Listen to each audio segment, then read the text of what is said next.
ہم جنسیت کا نفسیاتی مطالعہ خالد سہیل۔ جب ہم ہومو سیکشویلٹی کا نفسیاتی مطالعہ کرتے ہیں تو ہمیں اندازہ ہوتا ہے کہ اس موضوع کے بہت سے پہلو اور پرت ہیں، انفرادی بھی، معاشرتی بھی، داخلی بھی، خارجی بھی، شعوری بھی، لاشعوری بھی، اور ہر پہلو کا مطالعہ ہمیں اپنی کم علمی کا احساس دلاتا ہے۔ جب ہم ماہرین سے یہ پوچھتے ہیں کہ ان کی نگاہ میں ہومو سیکشویلٹی کیا ہے تو ہمیں دو گروہ ملتے ہیں۔ پہلا گروہ اس کے صرف جنسی پہلو کی طرف اپنی توجہ مرکوز کرتا ہے اور کہتا ہے کہ ہومو سیکشویلٹی ایک ہی جنس کے دو افراد کے درمیان جنسی تعلقات کا نام ہے، جبکہ دوسرا گروہ جنس کے ساتھ ساتھ دو انسانوں کے درمیان ذہنی اور جذباتی ہم آہنگی پر بھی زور دیتا ہے۔ ان کا کہنا ہے کہ ہومو سیکشول انسان جنس مخالف کی بجائے اپنے ہی جنس کے لوگوں کو شریک حیات بنانا چاہتے ہیں اور ان کے دکھوں اور سکھوں میں شریک ہونا چاہتے ہیں۔ ان کی نگاہوں میں ہومو سیکشول طرز زندگی کو صرف جنس تک محدود کر دینا ناانصافی ہے۔ مغرب میں اس وقت دونوں گروہوں کے ماننے والے کافی تعداد میں موجود ہیں۔ وجوہات: جب ہم ماہرین سے یہ سوال پوچھتے ہیں کہ آخر ہومو سیکشول کیوں ہیں تو وہ ہمیں کہتے ہیں کہ ہم آج تک اس سوال کا جواب نہیں دے سکے کہ ہیٹرو سیکشول کیوں ہیں۔ وہ کہتے ہیں کہ ابھی ہم جنسی رجحانات کو پوری طرح سمجھ نہیں پائے، اس لیے مختلف محققین کی آراء بہت مختلف ہیں اور وہ اس طرز زندگی کے مختلف پہلوؤں پر روشنی ڈالتے ہیں۔ اس موقع پر چند ماہرین کی آراء پیش کرتا ہوں۔ حیاتیاتی وجوہات: بعض ماہرین کا خیال ہے کہ ہومو سیکشویلٹی کا تعلق جین سے ہے۔ بعض لوگ پیدائشی طور پر ہومو سیکشول ہوتے ہیں۔ اس خیال کی حمایت میں تحقیقات پیش کی جاتی ہیں جن میں جڑواں بھائیوں اور بہنوں کا مطالعہ کیا گیا ہے۔ کیل مین نے یہ ثابت کیا ہے کہ یکساں جڑواں بچوں میں سے اگر ایک بچہ ہومو سیکشول ہے تو دوسرے بچے کو بھی ہومو سیکشول ہونے کے 100% امکانات ہیں۔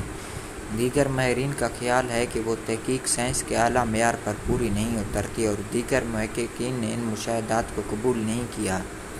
محققین کا دوسرا گروہ یہ کہتا ہے کہ حمل کے ابتدائی مراحل پر بعض ہارمونز بچے کو اس طرح متاثر کرتے ہیں کہ اس کی جنسی ترجیح اپنی ہی جنس کے انسانوں کے لیے ہوتی ہے۔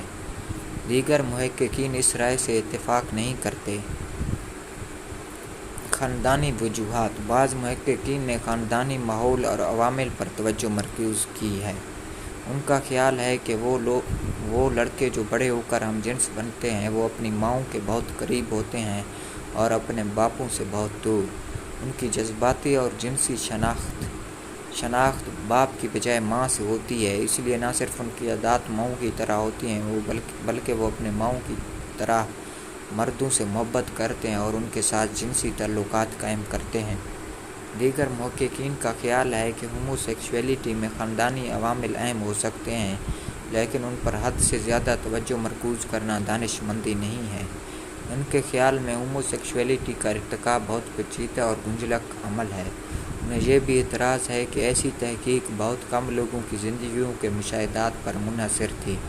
انہیں یہ بھی شک ہے کہ ہم ہیٹرو سیکشول لوگوں کے خاندانوں کا سنجیدگی سے مطالعہ کریں تو ہمیں شاید وہاں بھی ایسے ہی عوامل کار فرما نظر آئیں۔ نفسیاتی وجوہات: جن ماہرین نے ہومو سیکشویلٹی کے نفسیاتی وجوہات پر غور کیا ہے ان میں سے بعض کہتے ہیں کہ بچے 3 سے 5 سال کی عمر تک پہنچتے جنس مخالف کے والدین میں دلچسپی لینے لگتے ہیں اور اس دلچسپی میں لاشعوری طور پر ایک جنسی رنگ بھی ہوتا ہے۔ اس لیے بیٹے کہتے ہیں کہ ہم بڑے ہو کر اپنی ماؤں سے شادی کریں گے اور بیٹیاں کہتی ہیں کہ وہ بڑے ہو کر باپوں سے شادیاں کریں گے۔ فرائیڈ نے اپنے ایڈیپس کمپلیکس کی بحث میں اس موضوع پر زور دیا ہے۔ اس لیے اگر بچوں کی ذہنی پرورش میں کچھ کمی رہ جائے تو ان کی بلوغت کی زندگی متاثر ہوتی ہے۔ فرائیڈ کا خیال تھا کہ ہومو سیکشویلٹی جنسی ارتقاء کی پہلی سیڑھی ہے اور ہیٹرو سیکشویلٹی دوسری۔ اس لیے وہ سمجھتا تھا کہ جو لوگ ہومو سیکشول ہیں وہ جنسی اعتبار سے بالغ نہیں ہوتے لیکن وہ اسے بیماری نہیں سمجھتا تھا۔ ماہرین نفسیات میں ابھی تک اس موضوع پر اتفاق رائے نہیں ہوا۔ متوازن سوچ: وہ ماہرین جو کسی ایک مکتبہ فکر سے تعلق رکھتے ہیں وہ کہتے ہیں کہ ہمیں جذبات کی رو میں بہہ کر کسی ایک نقطہ نظر کو قبول نہیں کرنا چاہیے بلکہ ایک متوازن نقطہ نظر رکھنا چاہیے۔ ایسا نقطہ نظر جو حیاتیاتی، خاندانی، معاشرتی اور نفسیاتی عوامل کو اہمیت تو دے لیکن خام خواہ ایک دوسرے پر فوقیت نہ دے۔ ان کا خیال ہے کہ ابھی تک جو تحقیق ہوئی ہے اس نے ہمیں جوابوں کی بجائے سوال زیادہ دیے ہیں اور ابھی بھی ہم کم علمی کی تاریک راہوں میں بھٹک رہے ہیں۔ طرز زندگی: بعض ماہرین نے ہومو سیکشول لوگوں کے طرز زندگی کی تحقیق کی ہے اور یہ جاننے کی کوشش کی ہے کہ ان کا طرز حیات ہیٹرو سیکشول لوگوں سے کس طرح مختلف ہوتا ہے۔ ایک اہم ریسرچ میں 686 ہومو سیکشول مردوں کے طرز حیات کا مطالعہ کیا گیا ہے اور جب ان کے نتائج کا تجزیہ کیا گیا ہے تو یہ پتہ چلا کہ ان میں سے 15 سے 17% کلوزڈ کپل تھے۔ ان لوگوں نے ایک ہی محبوب کے ساتھ زندگی گزارنے کی خواہش کا اظہار کیا۔ وہ جنسی وفاداری کو اہمیت دیتے تھے۔ 14 سے 19% اوپن کپل تھے۔ انہوں نے اپنے محبوبوں سے جنسی وفاداری کو اہمیت نہیں دی۔ انہیں اپنے محبوب کے علاوہ دوسرے انسانوں سے رومانوی تعلقات قائم کرنے پر کوئی اعتراض نہ تھا۔ 16% ڈائی فنکشنل تھے جن کی زندگی سنجیدہ نفسیاتی مسائل کا شکار تھی۔ 16% اے سیکسول تھے جن کی جنسی تعلقات میں زیادہ دلچسپی نہ تھی۔ ان کے علاوہ باقی لوگوں کو کسی گروہ میں ڈالنا مشکل تھا۔ دیگر محققین کا خیال ہے چونکہ معاشرتی طور پر ابھی بھی ہومو سیکسول اپنے تعلقات کو صیغہ راز میں رکھنے پر مجبور ہیں لوگوں کے منفی رد عمل سے خائف رہتے ہیں، اس لیے ان کے تعلقات در پردہ ہوتے ہیں۔ یعنی ماہرین کا خیال ہے کہ ہومو سیکسول لوگوں کے محبوب بہت زیادہ ہوتے ہیں اور وہ اپنے محبوبوں سے عارضی تعلقات قائم کرتے ہیں۔ بعض لوگوں کا خیال ہے کہ ایڈز کی بیماری کے عام ہونے نے ہومو سیکسول لوگوں میں جنسی روابط کی تعداد کو کم کر دیا ہے، لیکن اس سلسلے میں کوئی سنجیدہ تحقیق سامنے نہیں آئی۔ تشخیص: جب ماہرین نفسیات ان لوگوں کا مطالعہ کرتے ہیں جو ہم جنسی تعلقات قائم کر چکے ہوتے ہیں تو مندرجہ ذیل چیزوں کو ذہن میں رکھتے ہیں۔ کیا یہ تعلق عارضی ہے یا شخص کا طرز زندگی؟ کیا یہ تعلق صرف بلوغت سے پہلے کی زندگی میں موجود ہے یا بلوغت کے بعد بھی قائم رہے؟ کیا ان تعلقات میں مجبوری کا عنصر شامل تھا؟ وہ لوگ جنہیں جن سے مخالف کے افراد نہیں ملتے تھے جیسے جیل کی فضا میں تو وہ بعض دفعہ ہم جنسی تعلقات قائم کر لیتے تھے۔ بعض لوگ نظریاتی طور پر ہم جنسی کی زندگی گزارنے کا فیصلہ کر لیتے ہیں۔ ان میں وہ فیمنسٹ شامل ہیں جو مردوں سے تمام تر قربت کے رشتے منقطع کر چکی ہیں اور صرف عورتوں سے جذباتی اور جنسی تعلقات قائم کرنے کا فیصلہ کیے ہوئے ہیں۔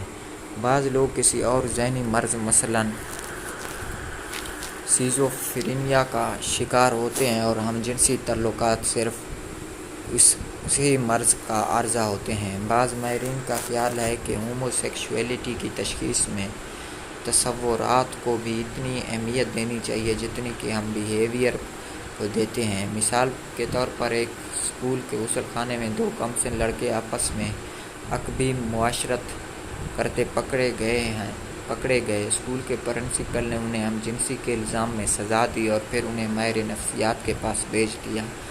ماہر نفسیات کے انٹرویو کے دوران لڑکوں نے بتایا کہ وہ مباشرت کے دوران یہ تصور کر رہے تھے کہ وہ کسی لڑکی سے مباشرت کر رہے ہیں۔ ماہر نفسیات نے تشخیص کی کہ وہ لڑکے بنیادی طور پر ہومو سیکشول نہیں تھے لیکن چونکہ انہیں لڑکی کا قرب میسر نہیں تھا اس لیے وہ ایسے جنسی افعال کا مرتکب ہوتے ہیں جو ہومو سیکشول تھے۔ ماہرین کا خیال ہے کہ ہومو سیکشول لوگ اپنے تصوراتی زندگی میں اپنی ہی جنس کی قربت کو جنس مخالف کی قربت پر ترجیح دیتے ہیں اور اس سے لذت حاصل کرتے ہیں۔ مغرب میں ماہرین نفسیات کا رویہ پچھلے 2 دہائیوں میں بہت بدلا ہے۔ ایک طویل عرصے تک ماہر نفسیات ہومو سیکشولیٹی کو ذہنی مرض سمجھتے تھے لیکن جب ہومو سیکشول لوگوں کا دباؤ بڑھا امریکن سائیکاٹرسٹ ایسوسی ایشن نے اسے امراض کی فہرست سے خارج کر دیا۔ اکثر ماہر نفسیات نے اسے ایک طرز زندگی کے طور پر قبول کر لیا۔ اب صرف ہومو سیکسول زیر علاج ہوتے ہیں جو خود ماہر نفسیات سے رجوع کریں اور کسی داخلی یا خارجی تضاد کا شکار ہوں اور اس کے علاوہ علاج یا مدد کے خواہاں ہوں۔ اس لیے وہ لوگ جو ڈاکٹروں کے زیر علاج ہیں ان کی تعداد کم ہوتی جا رہی ہے اور معاشرہ انہیں صحت مند لوگوں کی طرح قبول کرتا جا رہا ہے۔ بہت سے ماہرین کا خیال ہے کہ ہومو سیکسول لوگوں کے مسائل اور تضادات میں بھی ان کے خاندانوں، دوستوں اور رفقائے کار اور عوام کا بہت حصہ ہے۔ ان کا خیال ہے کہ جوں معاشرہ انہیں احترام کی نگاہ سے دیکھے گا، ان کی نفسیاتی الجھنوں میں کمی ہوتی جائے گی۔